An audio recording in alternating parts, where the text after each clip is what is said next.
ప్రభాస్ పై interesting comments చేసిన అమితాబ్ బచ్చన్. ప్రభాస్ లాంటి వ్యక్తిని నా జీవితంలో చూడలేదు, అతడు ఒక అద్భుతం అంటూ అమితాబ్ బచ్చన్ చెప్పడంతో ప్రభాస్ అభిమానుల ఆనందాలకి అసలు అవధులు లేకుండా పోతున్నాయి. మరి ఇంతకీ అసలు విషయం ఏంటంటే, young rebel star Prabhas project డికే మూవీలో ఎంత అద్భుతంగా నటించారో మనందరికీ తెలిసిందే. కల్కి 2898 ఏడీ మూవీ గుర్తుకు వస్తేనే చాలు ప్రభాస్ అభిమానుల్లో మాత్రం ఖచ్చితంగా గూస్ బంప్స్ వస్తూ ఉంటాయి. అయితే మరి ఈ మూవీలో దీపికా పదుకొనే, కమల్ హాసన్, అమితాబ్ బచ్చన్ వంటి వారు నటించిన సంగతి మనందరికీ తెలిసిందే కదా. వీరందరి యొక్క కీలకమైన పాత్ర మాత్రం ఈ సినిమాకి చాలా ఆధారం అని చెప్పడంలో ఎలాంటి సందేహం లేదు. అయితే మరి ప్రభాస్ అలాగే అమితాబ్ బచ్చన్ ఈ ఇద్దరి మధ్య షూటింగ్ సమయంలో ఎంతో మంచి స్నేహం ఏర్పడిందట. అందుకోసమని ప్రభాస్ గురించి ఇంట్రెస్టింగ్ కామెంట్స్ చేశారట అమితాబ్ బచ్చన్. మరి ఆ విషయాలు ఏంటంటే, ప్రభాస్ లాంటి గొప్ప వ్యక్తిని నేను ఇంతవరకు చూడలేదు.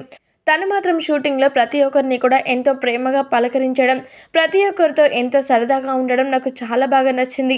తన సొంత ఇంటి నుంచి భోజనాలు ప్రతి ఒక్కరికి తెప్పించి పెట్టడం అనేది నిజంగా చాలా సంతోషాన్ని కల్పించింది. ప్రభాస్ యొక్క గొప్ప మనస్తత్వానికి నేను పూర్తిగా ఫిదా అయిపోయాను.